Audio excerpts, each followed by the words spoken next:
Perfect. Okay, today we are going to take a few notes today, and then you are going to get your last assignment for the week today.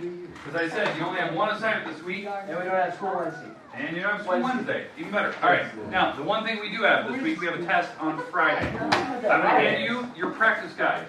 Practice guide, we're going to start reviewing it tomorrow and Thursday, because we don't have classes Wednesday. We're going to do most of it in class together. It's due Friday. It's pretty easy. I don't know how you wouldn't get it right because we do it in class. So what? Is that our assignment for the week? No, we have a book assignment. So we do this in class together. What if we don't have, we have to ask back either tomorrow or Then you're going to have to finish this on your own. Okay, or watch the video of me doing it in class, because we're going to do it together on our own. Now, I do grade this, even though it's silly, because we did it together in class. You just said we're doing it together on our own. That doesn't even. If you're a junior and you have ASVAB, you have to do it on your own. I'm like, that's together and on our own. Wait, is that tomorrow? I was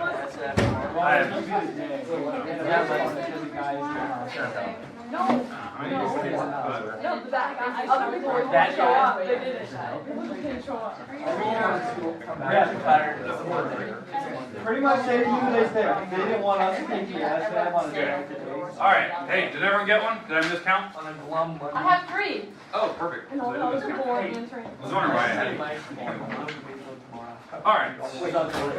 Alright, now, as for those who are just walking in, test this Friday. We are going to review this practice guide starting tomorrow, and then we'll do the second half on Thursday, because remember, Wednesday we don't have classes. We do it in class together, so it should be easy points. This is just to get you familiar with what the test will look like. Now remember, on the test, same number of questions. It just all I do is pick a problem that was in the book at a different location next to it, usually. So if you're looking at problem number 1, that might be problem number 8 in the book. I might pick number 9 for the test. Something like that. That's usually what I do. It's the same number of questions. It's pretty straightforward. Now, tomorrow we'll do 1 through 12. And on Thursday we'll do 12 through the rest. Okay? So that's how it works. Now, it looks big and menacing. It's really not. A lot of the problems are like, write the decimal notation and scientific notation, or add the 2 radicals together, or multiply. Like, that stuff shouldn't take very long. Now, I know some of the pictures, like number 18, the picture was terrible. The printers can't pick it up. If there's ever a question on the pictures, they'll always be on the board when we work on it in class together. And especially test day, I put up the picture that we have on test day. It'll be up on the board so you can see it. Okay, does that make sense? Okay, now, formulas. You will have nothing on the board. Nothing will be on the board come test day on Friday. So keep that in mind. You have to know how to do this stuff. There's really no formulas I can give you anyway. But it's going back to the first section all the way through 7. From what I can tell from the quiz we took last week, just that mock quiz that we kind of just get a feeler where we're at, the things we definitely need to discuss is how to reduce cube root fractions, like number 13. We have to spend time on that. There was a lot of mistakes made on that problem. Other things, it'd be a problem like the area problem on number 17, something like that. Like just knowing what to do, knowing how to subtract correctly.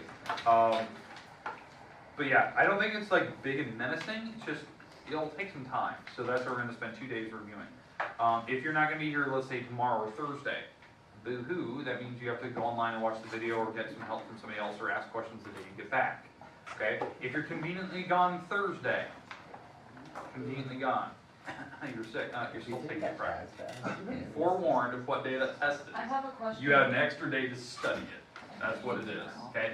This needs to come back both days, Tuesday and Thursday, because we're going to do it together in class so you know how to do it. So it's the same number of questions. I guess that's a question. I changed mine. Okay. Alright, so bring this back tomorrow and Thursday. We do it in class. You get easy points. It's basically just participation if you just follow along with me. Does that make sense? And I'll go quick. The reason I'm going to go quick both days so we get through the number of questions to show you how easy it is. And secondly, to give you time to work on our one assignment you actually have this week, one book assignment, which is the thing we get today, which you want to spend the most time on. Okay. So, practice guides just help you out so it eases your fears like what's going to be on it. It looks almost identical to this. Okay. But yeah, so keep that in mind for Friday. Okay? Alright. Let's go through some notes here. Okay? What we talked about on Friday how to solve a linear equation, something with single variable. Do I need to do a problem like that? With single variable? No. Rational problems, when they have fractions, like the one on your practice test. It's like the last question where they have fractions. You want some? Do you want an example? Okay, let's do an example. Something like this.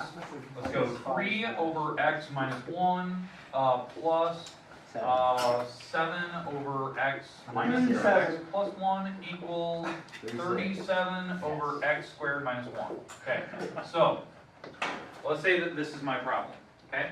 And I need to solve. Now I don't know if this is a decimal or negatives or positives. I don't care. It can be anything. But to solve this problem out, you have to be able to figure out what your common denominator is and multiply everything by it. Now this thing factors to be this. It's the difference of squares, x plus 1, x minus 1.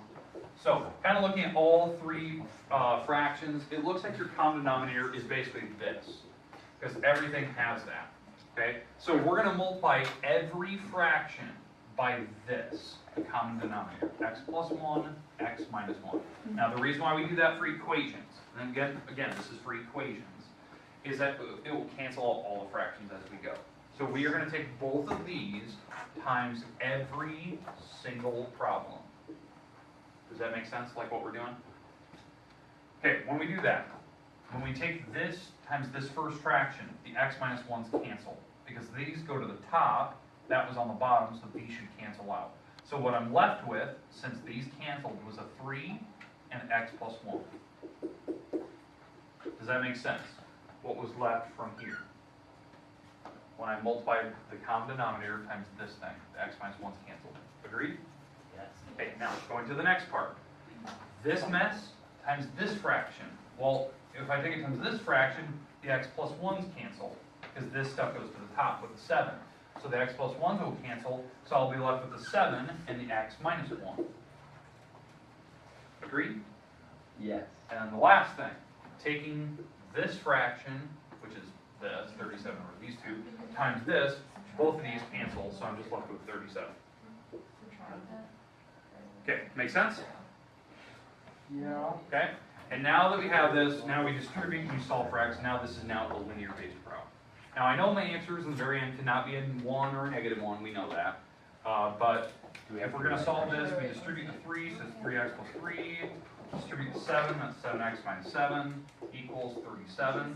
So to solve this, we add these two numbers together, that would be negative 4. We add that across, that's 41. Because that's negative 4 and we add the 4 across. And then this makes 10x. And if I divide, I get an answer 4.1 on a calculator. Okay, questions, comments about how to solve for x? Again, the rational problems, this is rational by the way, the rational problems usually turn into linear. The only time they wouldn't is if I notice there's a lot of x's on the top. Then they'll be quadratic, and we'll see that. We'll see that here in a minute, because we're going to be quadratics next. Because I think we only did, I think these two on Friday. Did we do one quadratic, I thought? I think we did one, it was an easy, like you use a square root rule. Yeah, where you stick a 5x squared plus 1 Yeah. equals 50. Okay, yeah, because you just take the square root to the other side. Yeah. Okay. Today we're going to really focus on the other 3 types of quadratics. One of which we're going to spend the most time on. We'll probably do 2 or 3 examples of. Then we'll finish with absolute value problem and a random variable problem. The random variable problem I think is the hardest, but for some reason most people think the quadratic ones are once we get to it. Okay. All right. So I need somebody with an open textbook. Somebody have a textbook for me? Boom. Open it up. I would like you to turn to page 98. Turn to page 98. Almost a point. Alright, so now, on page 98, there's going to be a bunch of problems at the very, very bottom of that page. There's a lot of problems on that page. There's ones at the bottom, and then there's ones that continue on the top of the next page, okay? I would like you to pick one of the problems that are the second group. I think they say, solve the following quadratic with, does it say factoring? Completing the square? Okay, we're going to save those for last. What's the ones that say factoring? Is that at the bottom of page 98? Yeah, factoring. I want those. Okay. Okay, so, You hold on. select the problem? You get to select the problem? Please pick number 17. He gets to select the There's problem. not numbers. Or how about 37? 73? Okay, so, again, 101. these are quadratics now. We're not gonna do the whole easy square root thing like we did last Friday. I want, so, ready? Pick one of those from the bottom. Challenging one or an easy one? Pick a one. Pick one that you think Pick I'd a probably, prime number. That you what? I'd probably assign you. Alright. X squared equals 8x minus 15. You got very lucky, I think. Alright, so, alright, now, so, on this problem, we have to solve this one by factoring, that's the instructions up above. Solve the quadratics with factoring. So factoring means, let's move everything over to this side. This is x squared minus the 8x plus 15 equals 0. And we can factor this apart, and we can read off the two answers, because quadratics have two answers. Because the signs in both parentheses, since this is a trinomial rule, the signs are going to be the same, they're both negatives. We break up the x and x, break up the 15 to be 5 and 3. And so now, what are the two numbers that make both parentheses 0? 5 and 3. Positive 5 and negative 3. And then the thing is, once you do this, you should probably plug it back in and see if it does work. It's not negative 3, positive 3. Oh, positive 3, sorry. On Positive the 3. test, do you Yes. want us to put the plus in front of it? Yeah, I always want to know, like, if you didn't hear Mark, she wants to know, do you put the plus or minus sign in front? Yes, because I need to know exactly which one you're talking about, the positive or the negative. You have to be very, very specific about that. Okay, does that make sense for factoring? I think most people get factoring like the first 10 seconds they do a problem. They just know it. Now, there is one problem that was in the homework, or not the homework, but in the book, somewhere around that problem. It was something like this. It was something like that. Well, if you pull this 4x to the other side, I know that you have a 0. You can still factor this, because you can pull out an x, and now you have your factor. Right? It's just a common factor, but it is still factorable. This would make 0. This would make a positive 4. Those would be the two numbers that would make it 0. Does that make sense? Like, it doesn't always have to be a trinomial. It could be a difference of squares. It could be a common factor problem. But that's the problems by factoring. Now, Justin, can you tell me what were the numbers in that section? 55 through 60. Okay, I probably picked 2. So you might have got lucky. I think that was one that I didn't think I remembered. Okay? All right, questions with that? Okay, now, those are by factoring. Now, I need the next group I want you to pick, so the next page, I want you the ones, I think it's like the third ones down the list. It said solve with the quadratic equation. Is it third section? We got quadratic formula. Yeah, that's the one. That's the one, quadratic formula. Okay, so give me that one now. X squared plus 8x plus 12 equals 0. Plus 12 equals 0. Okay, so now for these problems to work, you have to get 0 on the one side. And what we're going to do is we're going to do the quadratic formula. The formula that you guys all know, that song and dance number 2. I'm going to put the song and dance number up here. So x equals negative b plus or minus square root b squared minus 4 times a times c divided by 2a. Okay. Alright, so this is the formula that we use for the quadratic. It's just a simple way. In fact, it would have worked over here if we wrote this as a trinomial. It would have worked for this one if we did the trinomial. Just sometimes factoring can make problems faster, they're easier. But some problems, it's just non-factorable. It just wasn't problem. This problem was factorable, by the way. If you can see it, doing this problem, it was 6 and 2. So I can already tell you what the problem, like the answers are going to be. It's going to be negative 6 and negative 2. But plugging into this formula, it should prove why those two numbers work for that problem when I factored it.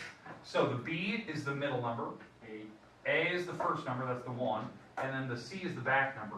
They have to be in descending order, so you might need to rearrange before you do the a, b, and the c rule. Okay, so it's negative b, so negative 8 plus or minus square root 8 squared, because that's my b number, 8 squared minus 4 times a times c, divided by 2 times a, and that's 2 times 1. And then when you simplify, what should probably happen is that the radical in here probably turns out to be like a perfect square root. So you're actually being able to take the square root of that number. So we get plus or minus, so negative 8 plus or minus, it's 64 minus 48, and because that's 4 times 12 and it's negative, and then all divided by 2. Well, 64 minus 48, I think that's 36, if I'm not mistaken, or is that 20? What are you dividing? 25? What's 64 minus 40? Is it 25? It is not 36. It's a 36. What is 36? Is it 25? What is it? I can't subtract in my head. What? It's 16. I can't subtract in my head. It's the weirdest thing I can't do. I can multiply, I can divide, I can do calc 3. I can't add or subtract in my head. Wait, Miss Ward, how did they come up with the quadratic formula? It's based on the completeness square, which we're about to do next. So, I can't do it. Swear to God. You laugh. I can't honestly add and subtract in my head. He's I can't not do it. 64 minus I can't 48. think of it. So, I've always had to use a calculator to do it. I can't do it. But I can do crazy calculations with it, but I can't add and subtract. All right. So this number turned out to be plus or minus 8, or sorry, negative 8, plus or minus 4, all divided by 2. Because the square root of 16 is 4, and now we have both numbers, so that's negative 8 plus 4 divided by 2, and negative 8 minus 4 divided by 2. And that gives you the two answers I said earlier. So this is the quadratic formula. It works. Typically, we pick the quadratic formula when you can't factor a problem. Like it's non-factorable, it's prime. The formula will always work out. Usually when it's prime, you'll get weird decimals out of this thing. That's kind of where, like, what you'll get. The radical won't work out to be like a nice pretty number, like 16 in that case. All right, questions on those so far? The last type of quadratic was the completing the square problem. Now this is the one that I'm worried about, the completing the square. The reason being is that I don't know if you've ever seen this before. I'm betting on that you have. It's just most people do not like it. So it takes a lot of practice. So fire away whatever you got. Whatever I got. Yep. You want them all. X squared plus 4x equals 12. Equals 12? Yes. So practically the same problem. All right, so we're going to subtract the 12 across. So this is like the original problem, and the reason I'm subtracting this over, this is not what you typically do on a completing the square. This one is factorable, so it'll actually prove what my answers are. Just to show you in the very beginning, it's plus minus, it's going to be 6 and 2. So I know the answers in the very end will be a negative 6 and a positive 2. Like I can see that right now off the bat, just by noticing that the thing was factorable. But that's not how I complete the square. That's Your eye. So you can see the atoms in his eyeball just playing around. In your 1 pixel. I have a couple different lenses, which I can get really close to the board and really far away from the board, but that's probably the best lens I've got. I don't know if that thing will last. All right. BBC Evo, we'll buy your car. Okay. You don't buy All ours. right. Okay. So we've taken both sides. We've added the 4 to both sides, right? We've got to the point where I've condensed down the parentheses down to a single parenthesis now. So now what I'm going to do is we're going to solve for x. Now this is the part where we did Friday, where it was just dealing with squares. Like you're supposed to solve using square roots. So when you're down to here and you're down to this condensed form, you're allowed to take this power of 2 to the other side and take the square root. So because that's power of 2 and you're allowed to do that. So I can take the root, the 2, to the other side and make it a square root on the 16. And now we don't have the parentheses anymore, and we can solve for x. So I can move the 2 across, and it becomes a negative 2 plus or minus whatever the square root of 16, which turns out to be a 4. And there is 2 answers there. Negative 2 plus 4 and negative 2 minus 4. And it actually works out to be the same 2 numbers I just talked about earlier. Okay? So I picked problems that you can easily factor to double check answers, but I also picked problems where I want you to practice this rule.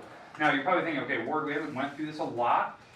We actually practiced this completing the square throughout a couple chapters coming up, like it's I think in the middle of chapter 3, 4, 5, because when we get to curves like parabolas and hyperbolas, we do need to know how to complete square to know where to graph them. And that's something that hopefully you've seen last year a little bit, you know, like graphing curves and stuff. But that's the majority of like calc and pre-calc that we actually graph a lot. So this is like the start of it. But completing the square, I'm going to leave that problem on the board right now. Questions, comments about completing the square? All right, last 2 types of problems, absolute value and random variable. I'm just going to pick a random absolute value problem. So Justin, you're actually gonna be my guinea pig. I think it's the bottom of page 98. Pick a prime number. Five of 98? 98. The bottom of the page. There should be some absolute value problems. You can pick whatever problem you want. I don't really care. No, that's it. Oh, I found them. Okay. Alright. We got 2, 2. and then the absolute value bar. 4 minus 5 halves x. Like this? Yes. Absolute value bar plus 6 equals 18. Equals 18. All right. Okay. So this is our start of our problem. All right. So to do this problem, what we need to do is we need to get to the absolute value bar by itself. So I'm going to subtract the 6 across, getting 12. 4 minus 5 halves x. All right. And then dividing by 2 next. I need to get the absolute value bar by itself. And this is being multiplied on the absolute value bar, so I'm going to divide this over. I don't even care if that turns out to be a decimal. It does not matter. So this turns out to be 6. Okay, questions, comments about the first 2 steps? All right. So, yeah. That All was right. wide for So one. now we have to solve. Well, absolute value problems always have 2 answers because you could actually have a negative 6 in here, and then when you take an absolute value, it would give you 6. Or this could be a positive 6 in here, and that would give you 6 on the outside. So, because you're taking the absolute value, so there's always 2. So what you have to do is you have to take this part, the 4 minus 5 halves x, and you have to set it equal to whatever the 2 numbers it could have been. It could have been a negative 6, or that thing could have been positive 6. 4 minus 5 halves x equals positive 6. You gotta do 2 equations. Okay, so we have 2, and yes, they are separate, right? They're separate, and you have to actually solve both out. Because there's 2 actual answers, they're completely independent of each other. But no matter if this thing turns out to be a negative 6 or this thing turns out to be a positive 6, the answer would work out in the very, very end. Subtracting the 4 across, that's a negative 10. Then multiplying this across, I get negative 20 divided by 5, which is positive 4. Okay? That's taking 10 times the reciprocal, 2/5. And then over here, subtracting the 4 across, you get negative 5 halves x equals 2. If I actually subtract it over. Dividing this over, so multiplying by 2 divided by 5, I get a negative 4/5. Because multiplying the 2 over and then dividing by 5 last will actually solve. Yeah, it's kind of fish. It's my always rule is I just flip the fraction over when taking multiply the top divided by bottom. So that's why this turned out to be a 4, because I multiplied the other side by 2 divided by 5 last. Multiplied by 2 divided by negative 5. So that's where my 2 answers are. You should always double check. There's always 2 answers on those types of problems. Okay, questions, comments about absolute values? That was a tricky problem. Yeah. You were well. So you just got to get the absolute values by themselves before you can start the problem. The most challenging. That's what I did there. Okay, last style of problem. Last problem here is the random variable problem. So, Justin, those problems I think are above the absolute value problems. They just give you a lot of letters, and then they ask you to solve for one of them. Solve for the specified variable? Yeah. Alright. Just give me one of those. I don't care which one you pick. Alright. We got S equals C That's enough. over 1 minus R. We're solving for R. Okay. All right. So the trick is on these problems, there is a ton of letters on the problems, and if you actually look in the book, you actually look at some of the problems that are next to it, a lot of problems have like many, many different letters in it. You're solving for one specific letter. Now, what you need to do is you need to get that letter by itself. That's what it means to solve. And I believe they don't actually say this behind the problem. I think they just have the right word, like for R. It says 4R. For R, but it means to solve for R. Okay, if R is on the bottom, the trick is multiply to the other side. Like, get it off the fraction. So we're going to take the S times 1 minus R. That will get rid of the fraction on the other side. It's an S, I think. So, S, right? Is it a 5 or an S? It's an S. Looks the same. All right. Now, multiplying it through. So this is S minus SR equals C. And then the last step, you can subtract the S over, because I'm going to get rid of this s, because remember, I'm trying to solve for r. So now that I've distributed, I got rid of the parentheses, subtract the s across, or the 5, whatever you want to call it, and then divide by negative s. C minus s divided by negative s. That's one of your solutions. Now there is another way to do it, I'm not going to show you that. It's just you want to get the letter by itself, even if there's multiple r's. Let's say this problem had multiple r's on it. Okay, so maybe it was something like this. CR plus 8R equals 12. And you had to solve for R. Well, both these have R's. So you have to factor it off. Okay, you have to factor it off because it's in both, so it's a common factor. Then you can divide by that mess. So you can divide by whatever was attached to R at the time. So you just do a common factor, so factor.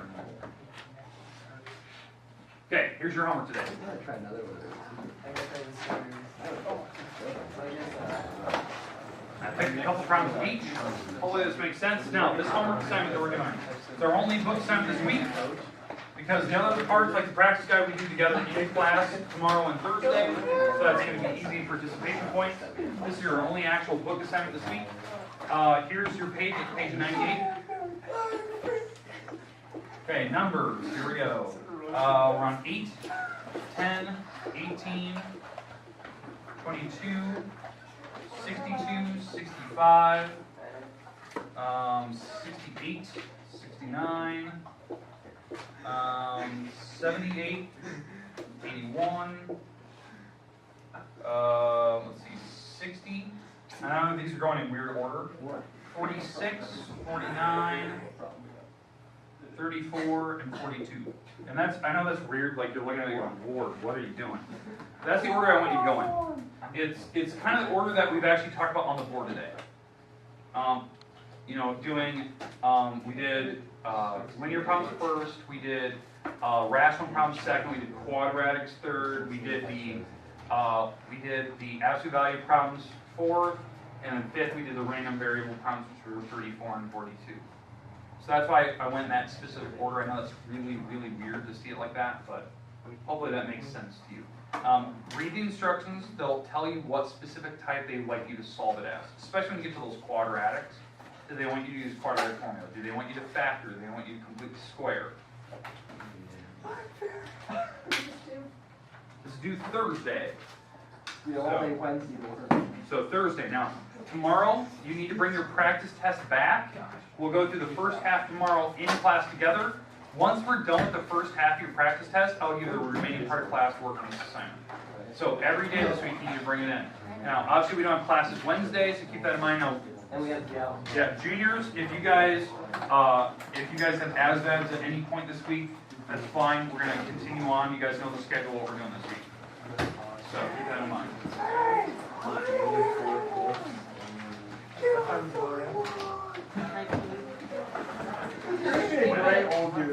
Oh, I can't wait to be red and practice. Then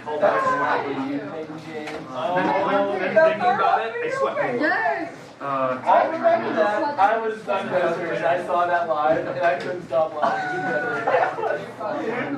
Tim, where's it? He walks out with this booming big flashlight.